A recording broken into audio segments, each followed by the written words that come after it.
Ijoollee Adam daandii ishee dhugaa sigaanneen jiraannu ati soorraaf sugaa maqaa tokkoon qabdu qulqulleetti hidhati tawaayidoo siin alaa hin qabnu amantee.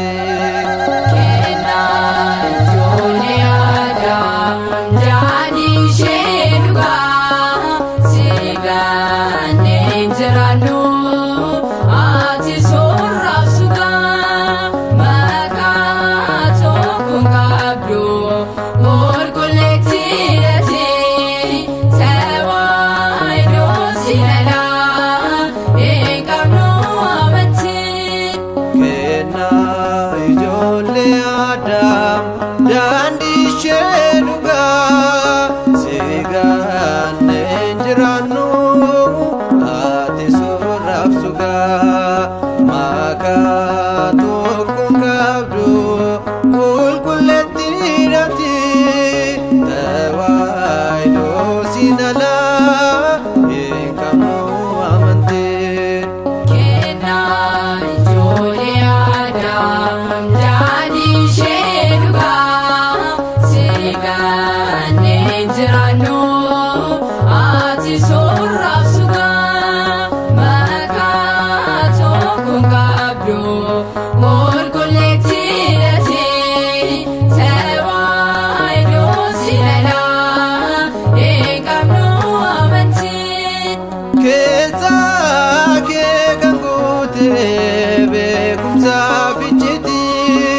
Kan beekwaa dubbatu waa'ee seenaa keetii Faaraan kan jedhamte gaariin Baaqoomii si'imta waayidoo dunkaan Abrahaamii.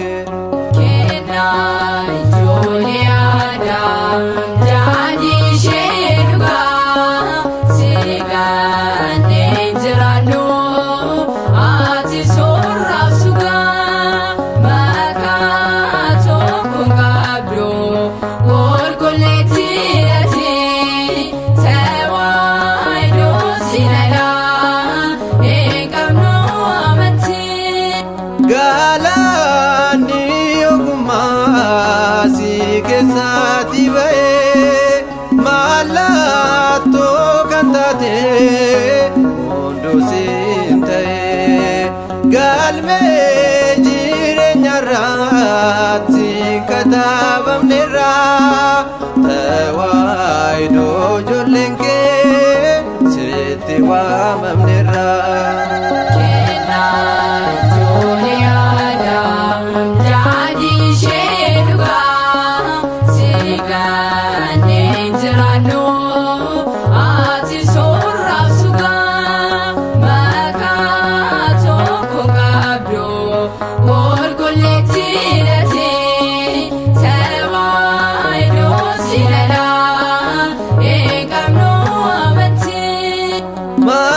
Magaalaa Mikiyaas Efraataa kan taate durkaan beekumsaadhaa si keessa mul'ate hiree keenyaatti kenna bara baraa aseellu galatu seennu badhaaseera.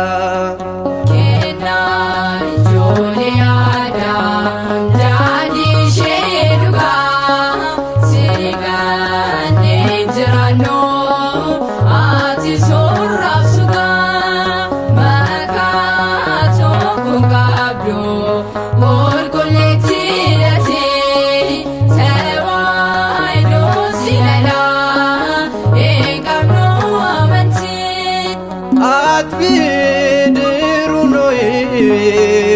bakka galma keenya Taaboreen sa'ee nuuf taatee jireenya sirraa addan baanu maqaa keenya jabaanna seenaa kee hojii kee addunyaaf mul'isna.